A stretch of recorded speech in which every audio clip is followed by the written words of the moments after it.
mulai ya. Bismillahirrahmanirrahim. Assalamualaikum warahmatullahi wabarakatuh.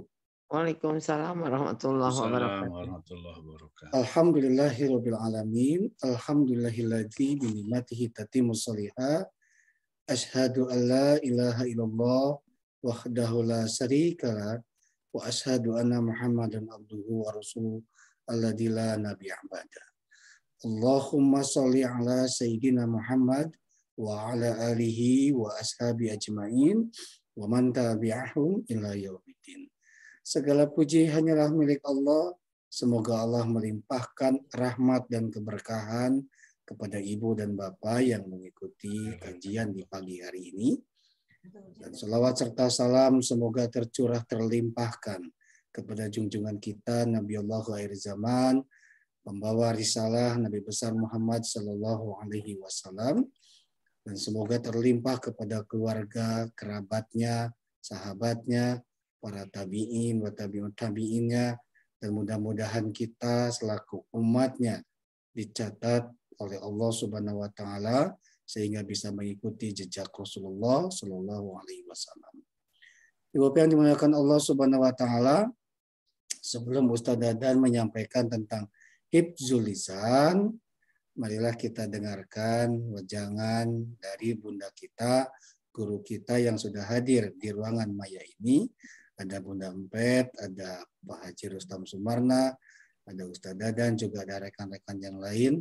Kita akan dengarkan sejenak wejangan dari Bunda Empet. Assalamualaikum Bunda. Waalaikumsalam warahmatullahi wabarakatuh. Sehat Bunda? Alhamdulillah. Mangga. Bismillahirrahmanirrahim. Assalamualaikum warahmatullahi wabarakatuh. Waalaikumsalam. Pak Rustam yang saya hormati, Pak Dadan, Ustaz Dadan, Pak Muh, Kang Regi, Kang Dea yang hari ini memandu untuk pelaksanaan pengajian pagi di Khalifah ini, mudah-mudahan semuanya menjadi ladang amal yang soleh. Amin. Dalam kesempatan yang berbahagia ini, kita pagi-pagi alhamdulillah masih diberi sisa umur untuk bisa mendengarkan dan menambah ilmu dan wawasan agama Islam, karena sekalipun digali tidak habis-habisnya ilmu agama itu datang terus kita, oh kok ini datang belum lagi tahu. Nah, terus aja jangan bosan-bosan supaya kita istiqomah dalam mendengarkan dan pagi-pagi mengikuti pengajian di Khalifah ini. Dan pada kesempatan yang berbahagia ini adalah dasar dari akhlak kita supaya bagaimanapun juga kita terus akan berbuat kebaikan, karena ini adalah azab yang dalam kehidupan harus dilaksanakan, dan hari ini akan dikupas oleh Ustaz Dadan. Bagaimanapun juga Rasul menyampaikan, Bu Istuli utami makarimal akhlak, aku diturunkan itu hanya untuk memperbaiki akhlak-akhlak yang baik. Itulah barangkali semoga kita sehat, semoga kita selalu menerima ilmu-ilmu ini dengan baik dan diaktualisasikan dalam kehidupan kita sehari-hari. Assalamualaikum warahmatullahi wabarakatuh. Waalaikumsalam warahmatullahi wabarakatuh.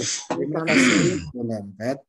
Kami-sami. Dan Bapak Ibu yang dirahmati Allah, tiap ucapan manusia selalu dicatat oleh malaikat yang hadir di dekatnya sebagai pengawas. Quran surat Al-Qaf ayat 18. Ini akan dikupas tuntas oleh Ustaz Dadan, Dr. Haji Dadan Suhertiana, Master Agama, Hifdzul Lisan. Assalamualaikum Ustaz. Waalaikumsalam warahmatullahi wabarakatuh. Sehat Ustaz? Alhamdulillah. Syukur. Silakan Ustaz. Baik, terima kasih Pak Haji Mu, terima kasih Bunda Empet, terima kasih Pak Rustam, Pak Haji, terima kasih semuanya. Bismillahirrahmanirrahim. Assalamualaikum warahmatullahi wabarakatuh. Waalaikumsalam warahmatullahi wabarakatuh. Alhamdulillahilladzi arsala rasulahu bil huda wa dinil haq liyudhhirahu 'ala ad-dini kullih wa kafa billahi syahida. Asyhadu an la ilaha illallah wa asyhadu anna Muhammadan abduhu wa rasuluh. Allahumma shalli ala Sayyidina Muhammad wa ala ali Sayyidina Muhammad, amma ba'du. Faqala Allahu ta'ala fil Qur'anil Karim, a'udzu billahi minasyaitonir rajim. Bismillahirrahmanirrahim. Yarfa'illahu alladzina amanu minkum walladzina utul ilma darajat. Al-ayat. Para bapak dan ibu jamaah Khalifah Tur, juga jamaah kajian subuh yang dilaksanakan oleh Khalifah Tur yang dirahmati Allah Subhanahu wa Ta'ala. Di pagi hari ini, alhamdulillah wa syukurillah, kita bisa bertemu muka, bertatap wajah meskipun dalam media Zoom meeting, dalam media daring. Mudah-mudahan kita semua termasuk orang-orang yang diberikan, dilimpahkan oleh Allah Subhanahu wa Ta'ala rahmat, maghfirah, kasih sayang, dan mudah-mudahan kita termasuk orang-orang yang senantiasa berada dalam lindungan Allah Subhanahu wa Ta'ala. Di dalam kesempatan yang berbahagia ini, tentu saja kita bermunajat kepada Allah Subhanahu wa Ta'ala.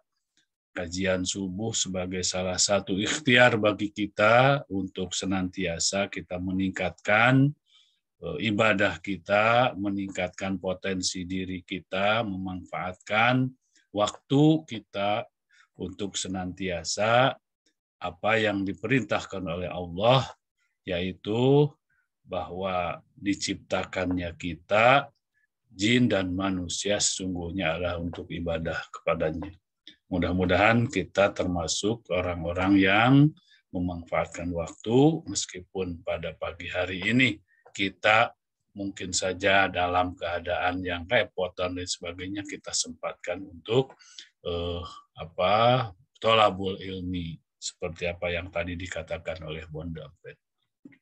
Baik para bapak dan ibu yang dirahmati Allah, dalam kesempatan ini saya akan menjelaskan tentang yang mungkin ya sebagai salah satu dari yang harus kita jaga.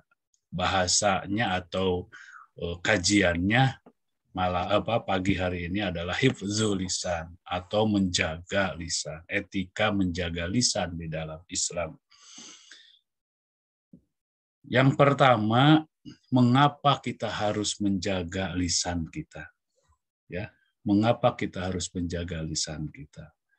Karena yang pertama, penentu keselamatan manusia dan di akhirat adalah karena lisannya, salah satu. Salamatul insan fi hifdzil lisan. Rasul mengatakan demikian, bahwa keselamatan manusia itu ditentukan oleh bagaimana dia menjaga lisannya. Ya. Kemudian yang kedua, sebab diampuni dosa-dosa oleh Allah Subhanahu wa Ta'ala adalah juga oleh lisannya. Allah Subhanahu wa Ta'ala berfirman di dalam Al-Qur'an bahwa ya ayyuhalladzina amanu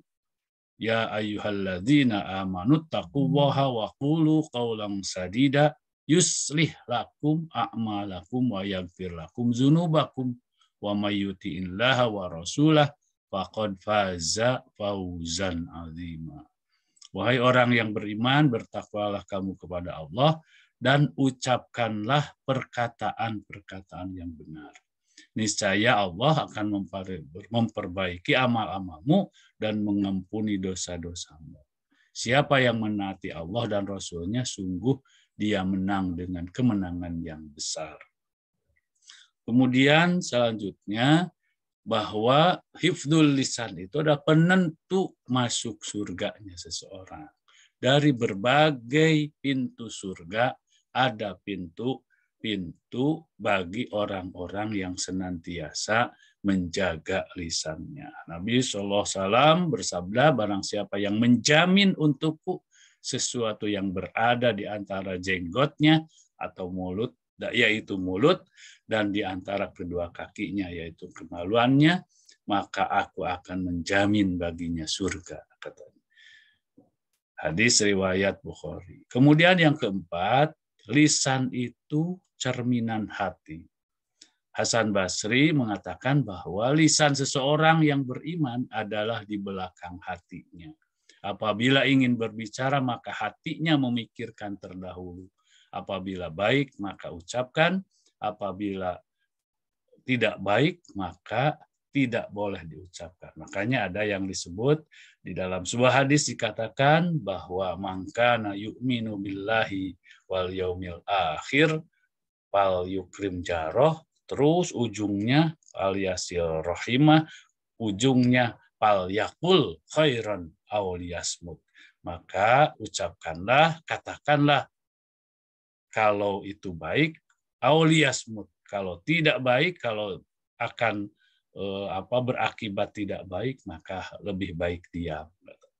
Nah, lisan orang munafik sebaliknya berada di depan hatinya.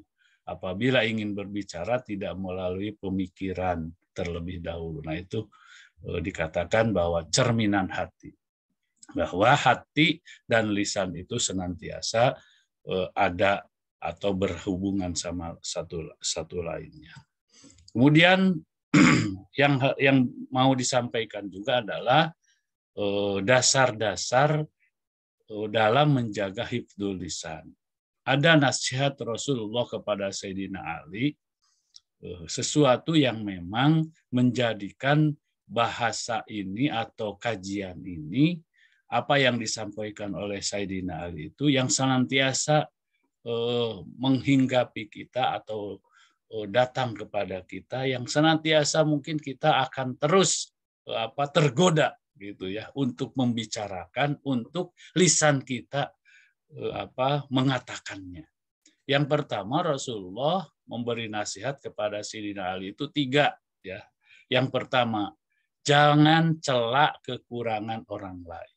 Nah, ini nih yang mungkin sulit, bukan sulit, sesuatu yang sulit bagi kita kadang-kadang, mencela kekurangan orang lain. Bahasa Rasul, ya Ali la tu'ayyar ahadan bima fihi fama min lahmi illa wa fihi admun wala kafarata lil ghaibati hatta yastahallahu au yastaghfiru lahu. Wahai Ali, kata, janganlah engkau mencela seseorang karena sesuatu dalam dirinya, semisal kecacatan ataupun kekurangan lainnya dan lain sebagainya. Karena tidak ada daging, melainkan ada tulangnya. Dan tidak ada cara menebus dosa menggunjing sampai dia meminta maaf kepada orang yang digunjingkannya.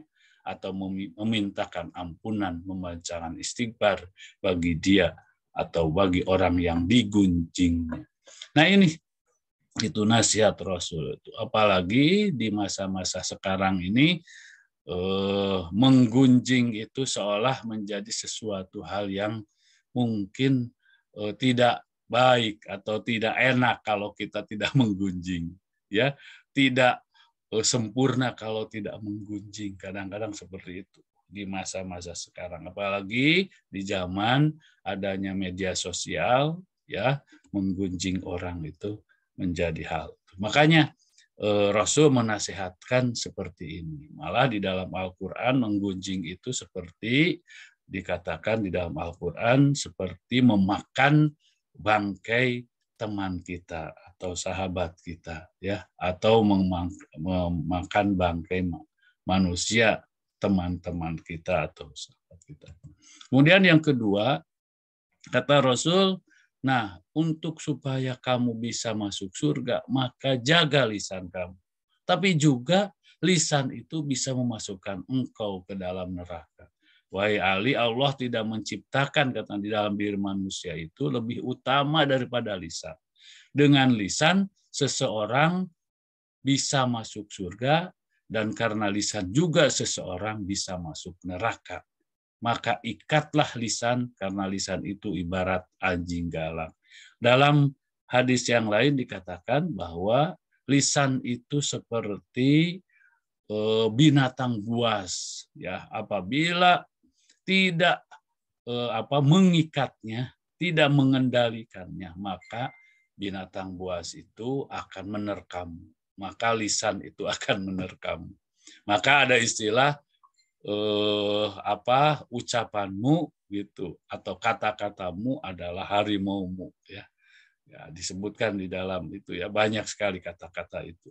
Padahal Rasul mengatakan seperti itu ya, bahwa lisan itu seperti binatang buas yang kalau tidak diikat maka akan menerkamu, akan membuat kamu ya istilahnya kalau diterkam ya tentu saja membuat celaka. Kemudian yang ketiga, nasihat Rasul itu jangan sering atau janganlah engkau melaknat sesama muslim.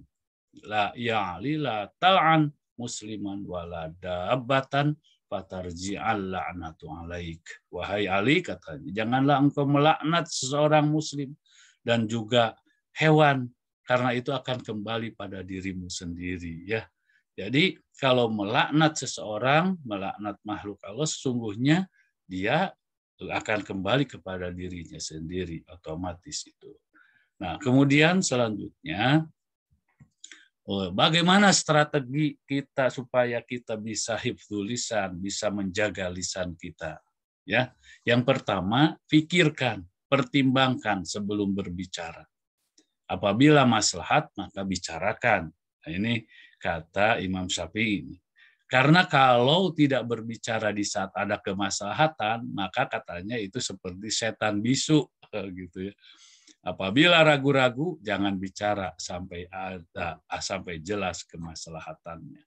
Nah, ini strategi kita. Jadi berpikir sebelum bertindak ya istilahnya. Atau berpikir dulu, pikirkan dulu sebelum kita ucapkan. Karena kalau kita terlanjur mengucapkan sesuatu, terlanjur lisan kita mengucapkan sesuatu, apalagi itu sesuatu yang jelek, sesuatu yang tidak maslahat, maka tidak bisa kita menariknya kembali kalau sudah lisan kita mengatakan itu. Makanya lisan itu seperti pedang gitu ya, seperti pedang yang menghunus ya. Dengan pedang itu, dengan lisan itu bisa melukai orang kalau kita tidak bisa mengendalikannya. Ya. Kemudian yang kedua, strateginya adalah talk less, do more. Ya, istilah itu ada ya dalam iklan rokok kalau nggak salah itu. Pesan dari kalimat sederhana ini bahwa bahkan sudah disampaikan sejak Nabi, yaitu dari Abu Hurairah yang mengatakan bahwa barang siapa yang beriman kepada Allah dan hari akhir, maka hendaklah ia berkata baik atau hendaklah ia diam. Jadi tidak banyak bicara tapi banyak kerja ya, istilahnya sedikit bicara banyak kerja. Ya, jadi kita harus lebih banyak kata-katanya, filosofinya bahwa kita itu punya mulutnya satu, tapi telinga dua. Artinya mendengar itu 2 kali, gitu. Harus 2 kali banyaknya daripada berbicara. Janganlah memperbanyak bicara, tapi banyaklah mendengar. Ya, artinya itu filosofinya. Katanya begitu ya. Jadi makanya ada istilah barang siapa yang beriman kepada hari akhir, mangkana yu'minu billahi wal yaumil akhir falyaqul khairan aw liyasmut. Kemudian yang ketiga, berkatalah dengan perbuatan lebih baik daripada berbuat dengan perkataan. Nah, ini berkata dengan perbuatan lebih baik daripada berbuat dengan perkataan. Laqad kana lakum fi Rasulillahi uswatun hasanah liman kana yarjullaha wal yaumal akhir wa dzakarallaha katsira. Sungguh pada diri Rasul itu ada teladan yang baik bagi kamu, yaitu bagi orang-orang yang mengharap rahmat Allah dan kedatangan di hari kiamat serta yang banyak mengingat Allah Subhanahu wa taala. Nah, jadi berkata dengan perbuatan itu lebih baik daripada berbuat dengan perkataan. Itulah maknanya bahwa ternyata kita itu ya mungkin kalau seimbang itu mungkin bagus ya, tapi bahasanya itu yang lebih efektif itu adalah memberikan keteladanan. Nah, ini membangun keteladanan adalah yang keempat itu cara efektif menumbuhkan potensi diri. Di dalam Al-Quran surat As-Saff dikatakan kabura maqtan indallahi an taqulu ma la taf'alun. Ini ancaman bagi orang-orang yang senantiasa banyak bicara tetapi tidak pernah dilakukan, tidak pernah dikerjakan. Gitu ya. Banyak memberikan nasihat tetapi nasihat itu hanya untuk orang lain, untuk dirinya lupa gitu ya. Kadang-kadang kita lupa pada diri kita. Ilmunya ilmu lilin ya. Jadi kepada orang lain menerangi tapi kita sendiri malah rusak, kita sendiri malah habis gitu ya. Malah mencair kita. Nah, oleh karena itu maka Allah di dalam surat As-Saff itu mengancam sangat besar katanya kemurkaan di sisi Allah apabila kamu mengatakan yang kamu tidak kerjakan. Gitu ya. As-Saff surat As-Saff ayat 3. Nah, untuk itu maka menjaga lisan menjadi satu hal yang harus kita kita jadikan sebagai pedoman bagi kita. Harus kita jadikan perilaku kita bahwa lisan kita lisan itu seperti pedang yang siap menghunus gitu ya. Sekali ya lisan kita mengeluarkan perkataan misalnya yang jelek, maka tidak bisa kita tarik lagi gitu. Nah, oleh karena itu ada beberapa pepatah gitu ya. Yang pertama Ibnu Qayyim mengatakan bahwa lisan itu dapat menggambarkan bagaimana hatinya katanya. Kemudian Rasulullah juga mengatakan tidak ada baiknya orang yang banyak bicara. Malah Umar mengatakan barang siapa banyak bicaranya akan banyak kesalahannya. Ya, pasti itu banyak bicara berarti banyak kesalahan. Dan doa agar lisan selalu terjaga di dalam surat Toha dikatakan itu Rabbis rohli sodri wa yasiri amri wahlul uqdatam min lisani yafqahu qawli. Dan yang terakhir man kana yu'minu billahi wal yawmil akhir falyaqul khairan aw liyasmut. Ini menjadi salah satu bagian dari kita. Bagaimana Rasul mewanti-wanti kita, mengamanatkan kepada kita, janganlah engkau banyak berbicara, ya, tetapi bicara kamu itu tidak baik, ya.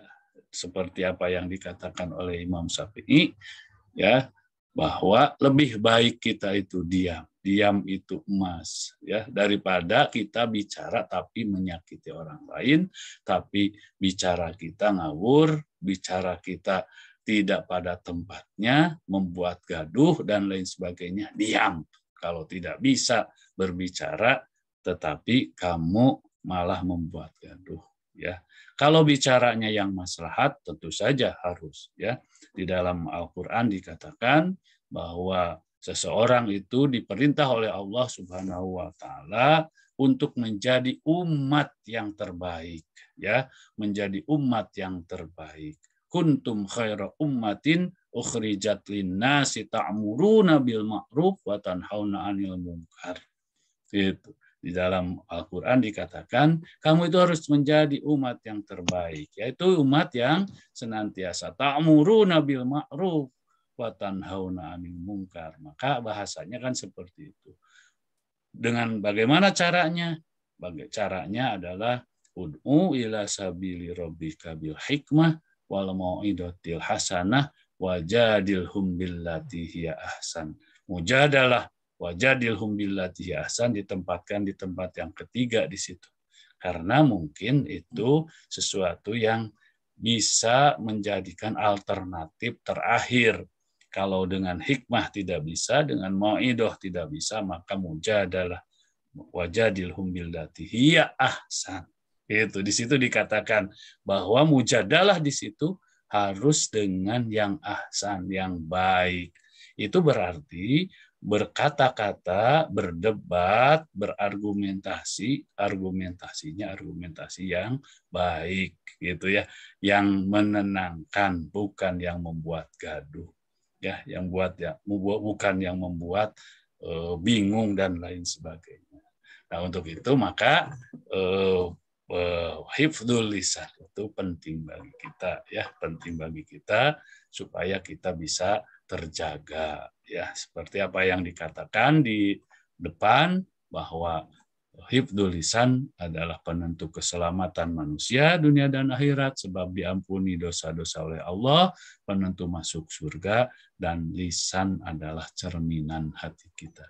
Nah, itu kira-kira yang menjadi bahasan pada pagi hari ini, bahwa menjaga lisan itu penting bagi kita untuk keselamatan kita, ya, untuk keselamatan kita baik di dunia maupun di akhirat. Ya, itu yang dikatakan oleh Rasul SAW. Ya, jadi ada beberapa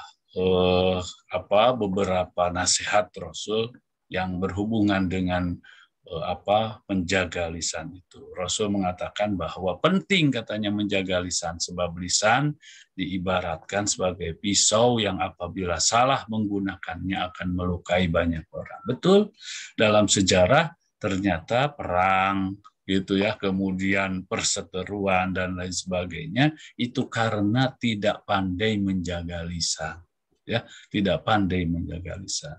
Di zaman modern ini, apalagi dengan banyaknya aktivitas media sosial, status-status yang ditulis, sudah semestinya sebagai umat Islam gitu ya, membuat status di medsos itu jangan sampai kita menyinggung perasaan orang lain.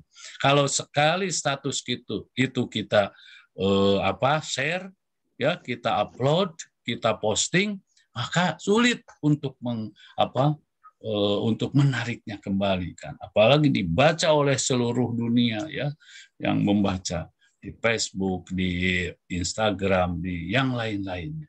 Nah, itulah yang kenapa lisan itu penentu kita itu masuk surga atau masuk neraka. Wajar, ternyata bahayanya kalau lisan tidak terkendali. Tapi kalau lisan maslahat, kalau berbicara yang baik, itu juga pengaruhnya sangat besar, gitu ya. Kalau yang dikatakan itu baik, seperti apa yang yang dibuktikan oleh Rasul. Rasul itu kan terkenal sebagai orang yang jujur. Gitu ya. Nah, kalau kejujuran itu tersebar luas, maka kan seperti apa yang dibuktikan oleh Rasul, ditunjukkan oleh Rasul. Kemudian kadang tidak ada kebaikan dari banyak pembicaraan rahasia sebenarnya, kecuali pembicaraan rahasia dari orang yang menyuruh orang untuk bersedekah dan berbuat kebaikan. Ya, barang siapa berbuat demikian karena mencari keridhaan Allah, maka kami akan memberikan pahala yang besar. Dalam surat An-Nisa ayat 114 dikatakan seperti itu. Jadi intinya adalah kita harus pandai-pandai menjaga lisan. Apalagi sekarang sudah ada istilahnya, sudah viral banyak sekali ya, orang yang terjebak karena lisannya, ya, orang yang dihukum di penjara karena lisannya. Itu sudah banyak sekali, sudah banyak dibuktikan. Oleh karena itu nasihat Rasul kepada Ali itu, ya, gitu ya, menggunjing itu salah satu hal yang menyebabkan orang bisa celaka, ya, melaknat orang di medsos gitu ya, menghina orang dan lain sebagainya, itu kan tidak boleh. Maka Rasul menasehatkannya kepada Ali seperti itu. Dan kata Rasul, jangan sampai engkau bisa masuk neraka karena persoalan lisan kamu gitu, ya. Dan bisa juga lisan kamu itu bisa memasukkanmu ke dalam surga, gitu ya. Nah, di dalam surat Qaf, lihat yang tadi dikemukakan oleh Pak Muh, ya, ma yalfidu min qaulin illa ladaihi raqibun atid. Tiada satu ucapan pun yang diucapkan melainkan ada di dekatnya malaikat pengawas yang selalu hadir. Nah, kita itu kan selalu diawasi oleh malaikat raqib, malaikat atid di satu sisi yang lain. Itu kira-kira yang bisa disampaikan Pak Mu ya, untuk ya mungkin kita bisa ini kalau ada yang bertanya dan lain sebagainya, atau bisa disampaikan ditambahkan oleh Ustadz yang lain yang hadir ya sebagai penambah ya pelengkap.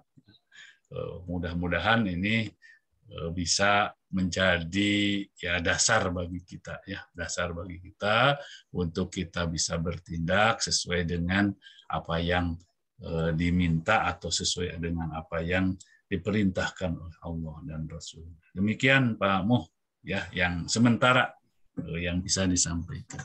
Nanti kita bisa terima kasih Ustaz Dadan ilmu. Ini saya mengingatkan kalau tentang hifzul lisan, kalau Bunda Empet ngasih manasik nih ya, jaga 5 cm. Selalu ada aja. Ya. Saya rindu dengan tausiah kalau sejak manasik ini sama Bunda Empet ini. Karena memang yang 5 cm ini ya dia menggerutu, mengguncing, terus marah-marah. Ini saya suka ingat ini kalau sebelum berangkat pada saat manasik sama Bunda Empet ini. Yang kedua, menjaga lisan bisa ingat kalau guru kami itu dulu waktu masih bergabung di Darut Tauhid, betul lisan itu cerminan hati Ustaz, betul sekali. Jadi kalau ingin lihat hati seseorang, lihat lisannya katanya. Lihat rumusnya kayak teko.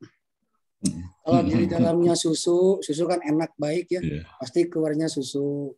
Kalau air teh ya air teh. Kalau comberan ya pasti comberan. Jadi meskipun di dalam teko ya. Pasti dalam teko. Jadi kalau misalkan orang tuh lagi marah-marah, lisannya kan marah-marah nih. Oh, berarti hatinya sedang semerawut. Jangan dideketin pokoknya. Ya. Baik, Ustadz, ini sebelum pertanyaan dari beberapa jamaah yang sudah masuk, juga tadi sudah ada yang mengangkat tangan. Saya ingin menyampaikan dulu informasi kaitannya dengan perjalanan ibadah haji ya buat ibu dan bapak yang memiliki putra dan putri, silakan daftarkan hajinya di Khalifah Tour. Insya Allah usia di atas 12 tahun itu sudah bisa mendaftar, tidak perlu nunggu untuk berumur. Nabung boleh. Kami mempunyai program nabung dengan logam mulia, silakan tabungkan saja ya dalam bentuk logam mulia. Itu akan lebih baik. Dan kita tahu daftar di haji reguler, ini masa tunggunya Jawa Barat 21 tahun, Jakarta 26 tahun, Jawa Tengah 30 tahun, paling tinggi Makassar nih Ustaz.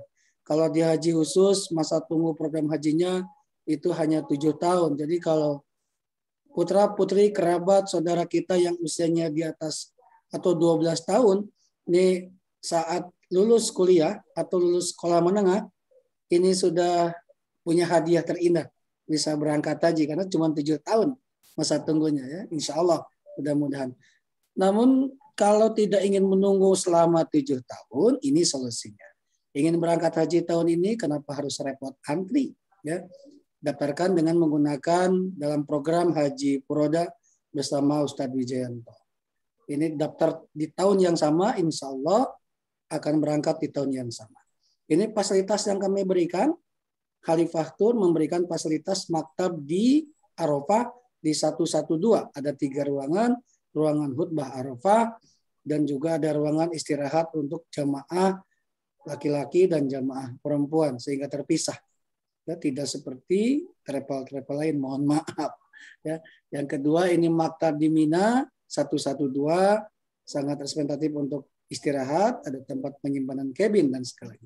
Silakan daftarkan melalui para petugas yang ada di fitur chat, dan besok insya Allah kajiannya akan dipandu atau disampaikan materinya bersama Ustadz Agus Salim Hasanuddin, ya, kajian subuhnya. Baik, itu saja informasinya. Terima kasih Kang Dea. Ada beberapa pertanyaan Ustadz yang sudah masuk ke mu. Satu dari Ibu Hajah Ratna Permasi Dewi.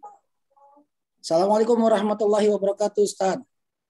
Bagaimana celaan kekurangan orang lain hanya terbersit dalam hati? Apakah itu juga berdosa? Belum diucapin, Ustaz. Nah, Mana, Ustaz? jadi begini ya, umat Muhammad itu atau kita itu ya, inilah keistimewaannya dalam bab tentang keistimewaan umat Islam, ya, umat Muhammad itu dikatakan bahwa ada dua hal katanya umat Muhammad itu kelebihannya. Yang pertama ada pada penerimaan orang terhadap nikmat Allah, yaitu syukur, dan ketika ada musibah sabar. Dua-duanya seimbang gitu ya. Syukur untuk siapa, sabar untuk siapa. Dua-duanya seimbang dan akan memasukkan kepada orang itu ke dalam surganya, ke dalam kebahagiaan. Dua-duanya sama. Kemudian yang kedua, ketika kita itu melakukan sesuatu, ada yang disebut dengan innamal a'malu binniyat wa innamal likulli imri'in ma nawa. Gitu. Sesungguhnya kita itu tergantung pada niatnya.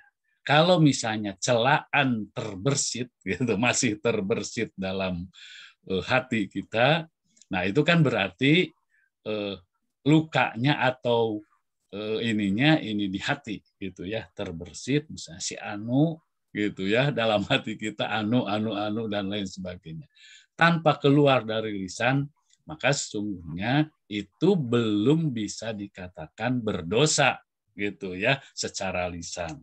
Tetapi itu istilah bahasa Sunda itu bibit buit ya, bibit buit itu ya sumber gitu ya, sumber. Makanya tadi Ibnu Qayyim mengatakan dan Hasan Basri mengatakan bahwa lisan dan hati itu harus kita kendalikan.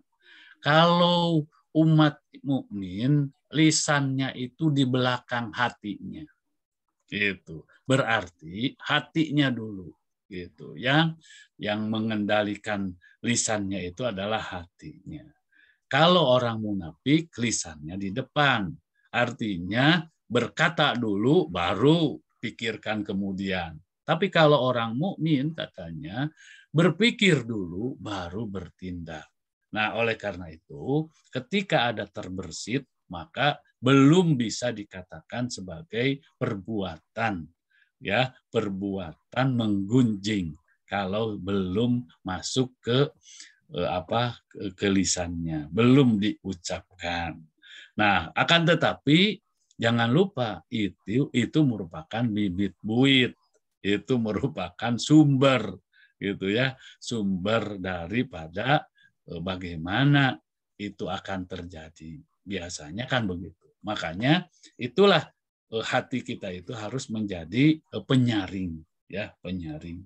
Bagaimana kita saring sesuatu yang mungkin negatif, kemudian pikirkan apakah maslahat atau tidak.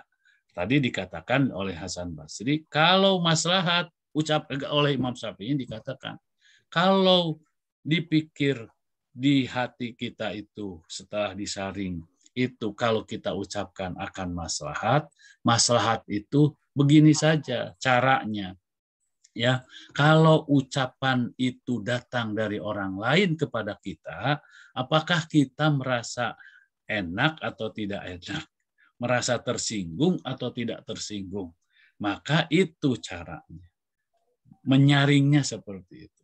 Kalau orang lain mengatakan itu dan kita tersinggung, maka berarti kalau kita mengatakan itu, orang lain juga bisa tersinggung. Nah, itulah oleh Imam Syafi'i dikatakan, kalau ada sesuatu hal, maka pikirkan dulu. Kalau itu maslahat, ucapkan. Kalau tidak maslahat, jangan diucapkan. Itulah makna bahwa man kana yu'minu billahi wal yaumil akhir falyaqul khairan aw liyasmut. Barang siapa yang beriman kepada Allah, beriman kepada hari akhir, maka ucapkan yang benar. Kalau tidak bisa mengucapkan yang benar, maka diam. Nah, gitu ya, maka diamlah. Itu intinya, Pak Mu. Itu kira-kira, Pak Mu. Baik. Tadinya juga ada pertanyaan dari Ibu. Haja Yuniarti nih dari Bandung. Ini yang senantiasa setia hadir nih ya. Setia ya. Mudah-mudahan sudah sehat nih Bu Yuniarti. Assalamualaikum warahmatullahi wabarakatuh. Tadi izin bertanya. Apabila ada orang yang senang gibah, apabila terjadi sering kumpul ngobrol, pada awalnya bicara kebaikan, ujung-ujungnya malah celaan dan namimah. Bagaimana nih cara menjaga lisan? Biasanya kumpulnya nih tidak hanya ibu-ibu, bapak-bapak juga pasti. Sama ya. Sama. Saya tadinya menyebutkan ibu-ibu, ternyata kalau saya kumpul-kumpul nih, bapak-bapak juga ya, cuman beda obrolannya. Betul. Silakan Ustaz ini. Ya, betul, Ustadzmu ya. Jadi memang itulah yang mengapa Rasul sampai mengatakan bahwa lisan itu tiket kamu masuk surga. Tapi lisan itu juga bisa menjadikan tiket kamu masuk neraka. Di dalam Al-Quran disebutkan bahwa salah satu tiket masuk neraka gitu seseorang adalah namimah, adalah menggunjing. Itu di dalam Al-Quran dikatakan itu sudah jelas ya bahwa sesuatu atau menggunjing orang lain itu seperti kita memakan bangkai teman kita yang digunjing itu. Bagaimana jijiknya gitu. Kenapa sesuatu yang jijik gitu ya kita makan. Nah, itu seperti itu ya. Jadi bagaimana caranya? Nah, makanya tadi saya katakan di dalam slide cara atau strategi hifdzul lisan itu yaitu makanya pikirkan, pertimbangkan sebelum berbicara ya. Tetapi kalau benar, kalau misalnya itu merupakan sesuatu yang benar, maka sampaikan. Itu sebagai salah satu bagian daripada kita berdakwah, bagian daripada kita kewajiban untuk menyampaikan kebenaran yang dikatakan oleh Al-Quran tadi. Kuntum khaira ummatin ukhrijat linnasi ta'muruna bil ma'ruf wa tanhauna 'anil munkar. Dan sampaikan yang pertama bisa dengan hikmah, dengan mau'idhah hasanah, atau dengan mujadalah. Itu ya. Kemudian yang kedua strategi tentu saja talk less do more itu ya, jangan banyak bicara itu ya, jangan banyak bicara melebihi pekerjaan kita. Di samping diancam oleh Allah Subhanahu wa taala kabura maqtan indallahi an taqulu ma la taf'alun, juga kalau kita banyak bicara banyak salah. Gitu, seperti apa yang dikatakan oleh Sayyidina Umar. Orang yang banyak bicara itu pasti banyak salah. Itu. Kemudian yang ketiga tentu saja berkatalah. Nah, ini strateginya. Berkatalah dengan perbuatan lebih baik daripada berbuat dengan perkataan. Dan bangunlah keteladanan. Caranya adalah membangun keteladanan, memberikan contoh. Lebih baik kita memberikan contoh daripada kita mengatakan sesuatu yang mungkin saja tidak bisa sesuai dengan apa yang diharapkan oleh orang lain. Kalau orang yang senantiasa menggunjing dan lain sebagainya, apalagi sekarang menggunjing itu sangat mudah sekali, ya, sangat mungkin sudah menjadi bahasa, sudah menjadi sesuatu yang biasa gitu ya, menggunjing orang lain itu. Nah, caranya tentu saja tadi ya, doa yang dalam surat Toha itu dikatakan Robbi srohli sodri wa yassirli amri wahlul 'uqdatam min lisani yafqahu qauli. Kita berlindung kepada Allah, meminta kepada Allah agar kita diberikan hati, Robbi srohli sodri wa yassirli amri wahlul 'uqdatam min lisani yafqahu qauli. Lisan yang yafqahu qauli. Itulah lisan yang baik, lisan yang benar. Tentu saja kalau tidak ada pada diri kita niat itu ya yang baik gitu ya, tentu itu sulit gitu ya untuk menghindari gunjing itu. Tetapi kalau kita bertekad gitu, sebenarnya bisa saja. Makanya harus kita itu lebih banyak mendengar daripada berbicara, daripada mengatakan sesuatu. Karena bahayanya itu seperti itu. Malah tadi dikatakan bahwa menggunjing itu mungkin lebih berbahaya bagi kita, lebih sulit memohon maafnya, meminta maafnya. Kalau kita berdosa kepada Allah, kita memohon ampun kepada Allah. Tapi kalau kita berdosanya kepada orang lain, semisal menggunjingkan diri orang lain, maka bisa selesai, bisa kita itu bersih apabila kita sudah minta maaf kepada orang lain. Coba kalau kita menggunjing orang yang tidak kenal gitu ya, orang yang di mana gitu ya. Terus kita bagaimana cara meminta maafnya? Nah, oleh karena itu maka Rasul mewanti-wanti kepada kita, jangan gitu ya, jaga gitu ya, jaga mulut kita, jaga lisan kita, jaga lisan. Karena juga itu mencerminkan hati kita, gitu tadi dikatakan. Itu kira-kira Pak Mul. Ya, mudah-mudahan ada yang lain yang bisa. Satu pertanyaan terakhir ini Ustaz, sebelum kajian ini berakhir. Ini dari Pak Haji Ihsan, kaitannya dengan ucapan lisan juga nih. Assalamualaikum warahmatullahi wabarakatuh. Bagaimana sebaiknya kita bersikap nih terhadap ucapan pemimpin kita, Menteri Agama, yang mencontohkan azan dengan gonggongan anjing. Ini viral ini di media sosial. Ini yang lagi viral nih. Nah, ini yang sulit gitu. Yang tadinya saya minta jangan sampai ada pertanyaan ini muncul. Pertanyaan ini jangan muncul. Tapi begini. Sikap kita nih penting Ustaz. Ya, tapi begini ya. Tentu saja kita harus bijak gitu ya. Tentunya harus bijak. Makanya tadi saya katakan bahwa medsos itu menjadi sarana yang efektif bagi kita itu sebenarnya. Untuk apa? Untuk kita terjebak, untuk kita terpengaruh, terprovokasi, dan lain sebagainya.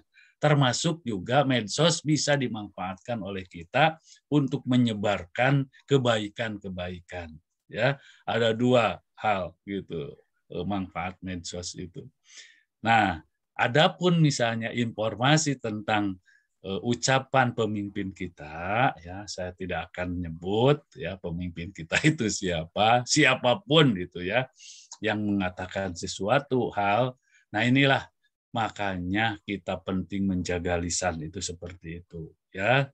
Meskipun ya kalau kita lihat secara utuh gitu ya ungkapan beliau itu sebenarnya kalau kita ingin istilahnya memahami, mengerti apa yang ada pada pikiran beliau, maka sesungguhnya itu kita bisa memahami, karena urutan informasinya sesungguhnya adalah mengumpamakan begitu kan, banyak perumpamaan dalam video itu dikatakan.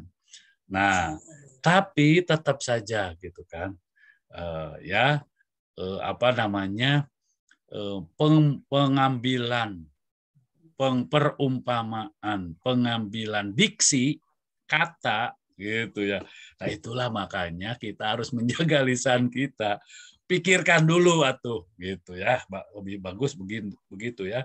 Makanya saran Imam Syafi'i sebelum gitu diucapkan pikirkan dulu. Gitu. Apakah itu akan membuat gaduh atau tidak? Kalau membuat gaduh jangan ucapkan itu, apalagi ini yang sensitif kan, itu ya sensitif. Memang itu kebisingan itu banyak gitu kan gitu ya, dalam perumpamaan beliau begitu banyak kebisingan itu, ada dangdutan di ini gitu, kemudian ada suara mesin, suara mobil, termasuk gonggongan anjing gitu. Nah, azan gitu dimasukkan sebagai salah satu bentuk kebisingan. Itu ya. Nah, setuju atau tidak, buktinya memang ada kasus-kasus yang mempertanyakan atau menyebutkan bahwa azan yang sangat keras itu membuat atau menjadikan kebisingan. Nah, oleh karena itu, apa saran atau sikap saya? Ya harus bijak gitu ya, harus bijaksana. Bijaksana yang ngomong, juga bijaksana yang mendengarkan. Gitu. Nah, apa yang dikatakan oleh beliau itu tentu saja gitu ya, kita harus husnudon lah gitu kira-kira ya, husnudon maksudnya bukan itu gitu mungkin ya, tapi ya karena tadi kalau sudah keluar lisan itu kan pantang, nggak bisa itu ditarik lagi, kalau sudah tersinggung ya sudah gitu. Makanya beliau juga ya mungkin harus minta maaf ya, kalau menurut saya harus minta maaf memasukkan dalam satu wadah yang namanya berbagai kebisingan gitu.